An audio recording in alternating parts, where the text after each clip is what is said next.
Bem-vindos ao nosso Falando Nisso, nesse canal YouTube de hoje, com uma pergunta dupla. Jaqueline Messias dos Santos pergunta: olá, gostaria de sugerir como tema as relações entre psicanálise e cultura indígena, principalmente a brasileira. Faz sentido um indígena, por exemplo, fazer análise? Isso eu vou juntar com a pergunta de Adrien Guilherme CT Ano. A psicanálise é um tipo de antropologia? Comente. Pergunta muito feliz, a qual eu tenho me dedicado assim, nas pesquisas. Temos feito lá no Laboratório de Teoria Social, Filosofia e Psicanálise da USP, porque, de fato, a psicanálise ela se assenta, em certa medida, em três saberes pressupostos. Um é a antropologia, o segundo a filosofia da história, e o terceiro seriam assim, as ciências da linguagem. São as referências, as bases a partir do qual o Freud, Lacan, mas também os teóricos da psicanálise e os que divergiram desses autores também se colocaram como críticos da antropologia de base da psicanálise. A gente pode dizer que a antropologia é muito importante para o Freud, porque ela teria permitido generalizar certos achados. Por exemplo, ele observou que as crianças, na época dele, no tipo de família que ele frequentava, de pacientes que ele escutava, num determinado momento entravam numa relação de antagonismo com o pai, no caso de um menino, e de atração e interesse pela mãe. Ele chamou isso, então, de complexo de Édipo, envolvendo um sistema de identificações, escolha de objetos. E a gente poderia dizer assim, mas isso é uma peculiaridade daquele momento histórico, daquela forma social onde o Freud vivia. Para generalizar isso, ele escreveu esse trabalho, em 1912, Totem e Tabu, para dizer o seguinte: olha, existe um certo pressuposto de que em algum momento do nosso processo de socialização a gente interiorizou leis, a gente assumiu normas.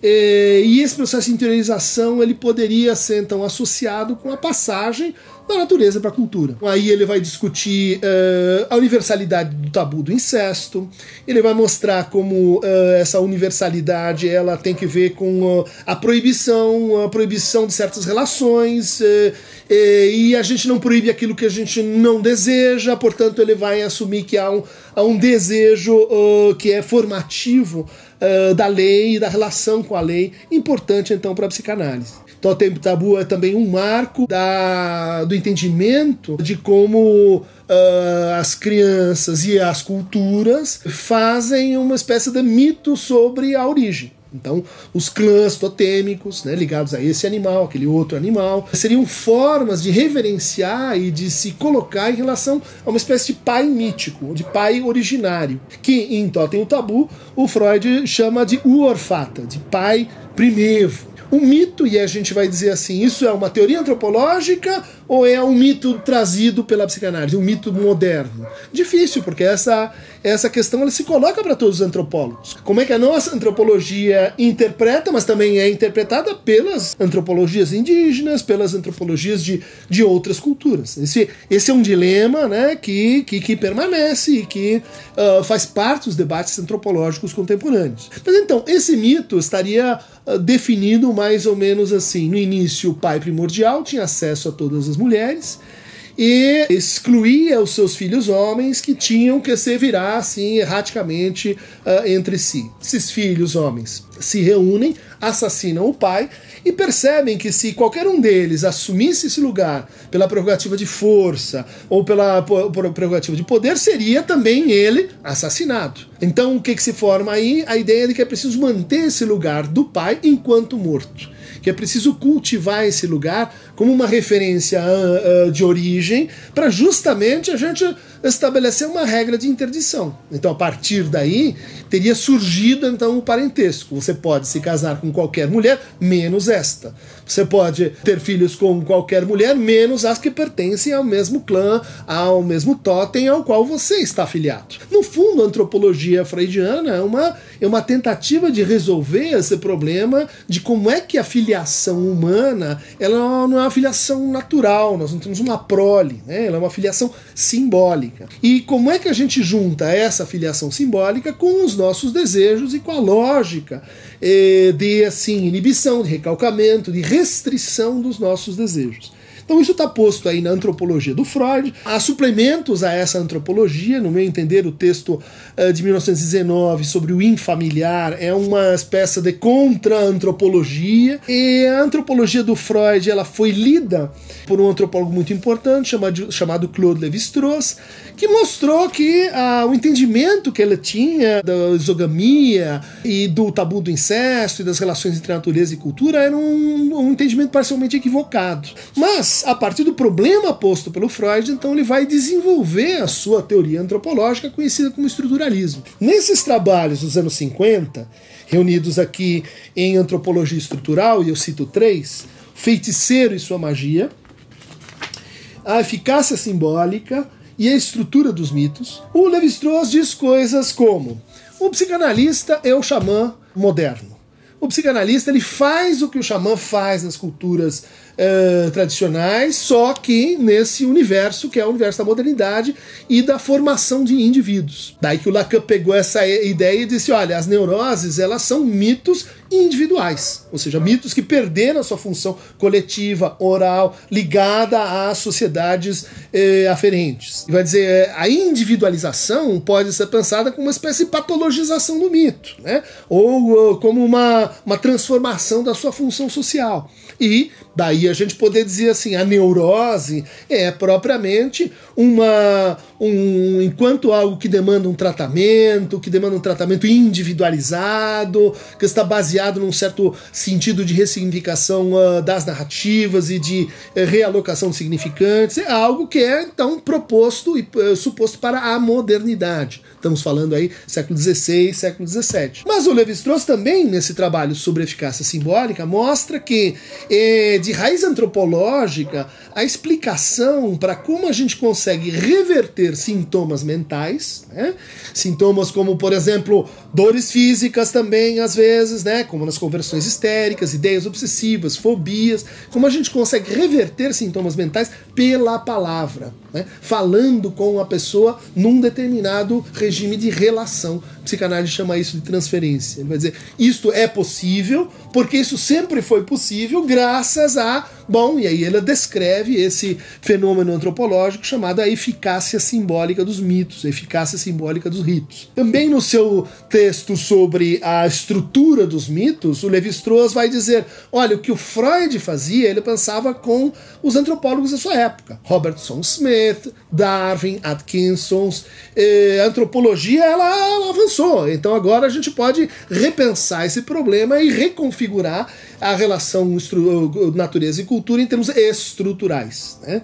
Então foi a partir disso que o Lacan reentendeu a antropologia psicanalítica e reformulou a sua concepção então de psicopatologia, propondo a noção de estruturas clínicas, né? Propondo a ideia de significantes que estão, vamos dizer assim, determinando a constelação subjetiva do nascimento de um paciente. Ele reinterpreta o caso do Homem dos Ratos, né, em O Mito Individual e do Neurótico com as ideias do Lévi-Strauss. Então esse debate seria muito interessante a gente tê-lo em mente, de como quando o Freud publica Totem e Tabu, existe um antropólogo polonês chamado Malinowski que vai dizer assim, olha, escuta, nas Ilhas Trombriand, essa história de não pode casar com o pai não é verdade.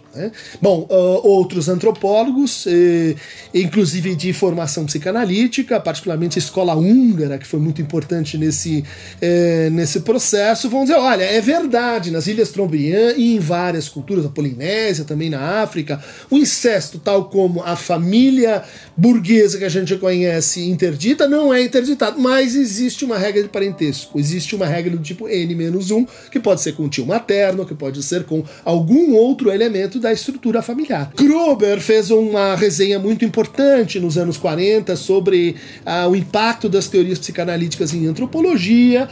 Mais recentemente, Viveiros de Castro, outros antropólogos, têm gerado ideias muito importantes para a psicanálise, e por isso a gente lê e segue a pesquisa antropológica como uma espécie assim de deslocamento de base para a fundamentação e para a reflexão crítica e renovação da psicanálise. Com relação à sua pergunta mais específica do faz sentido, então, um tratamento psicanalítico uma cultura indígena? Possível que não, pelos argumentos aqui colocados, né? Quer dizer, uma cultura indígena, ela vai recorrer a um xamã. Se você disser, o xamã é o equivalente do psicanalista, eu vou dizer, então faz sentido. Mas as operações do xamã, elas são um pouco diversas do psicanalista. O xamã usa seu corpo, por exemplo, ele engole coisas, ele chacoalha um chocalho, ele suga a doença, ele nomeia estados informulados do espírito, como diz o Lévi-Strauss. Então, não é que os povos indígenas não tenham inconsciente, mas a ideia, né, de resolver seus conflitos de forma individualizada, numa conversa com o outro, em trabalho de transferência. Uma transferência, em geral, ela requer um certo entendimento do tempo, uma certa historicidade sobre si, sobre sua individualização, que muitas comunidades indígenas prescindem disso. Tenho aqui também observações de amigos antropólogos, né, que vão então conviver em várias comunidades, e que dizem, olha, vários aspectos do que a gente chamaria, no sentido mais popular, de neurose, né, irritação com o outro, uma certa interiorização do pensamento, uma disputa por posse e propriedade, roubos narcísicos, isso tudo a gente não encontra, né, em geral, em comunidades indígenas, principalmente brasileiras. Aqui a gente então vou fazer uma nota, já que você menciona assim a brasilidade, que é a importância do Brasil nesse debate antropológico. Os trabalhos do Lévi-Strauss, publicados aí nos anos 50, e eles tiveram como base etnológica primária indígenas brasileiros. Não sei se você sabia, o Lévi-Strauss esteve numa companhia de intelectuais que vieram fundar a Universidade de São Paulo, a USP. E daqui ele fez algumas incursões, principalmente para a região de Mato Grosso. Então conheceu Caiovás, conheceu Bororos, conheceu guaranis, indígenas que eram desta região. E pensou a sua teoria tendo assim por base esses indígenas, né? A teoria estrutural dos mitos, por exemplo.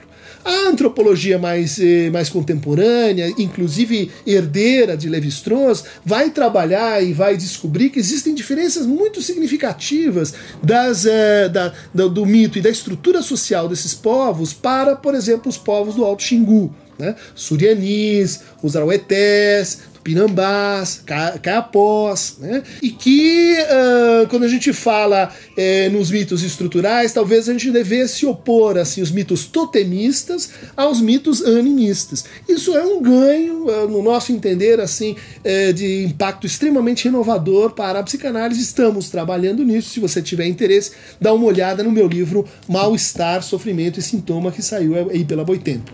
Então, indígenas, povos do norte, povos do sul, Arauetés, Pinambás, Caiovás, estamos juntos. Para receber mais fragmentos antropológicos, antropocênicos, clique aqui na nossa aba do canal, chamada carinhosamente de Aqueronta Movebo.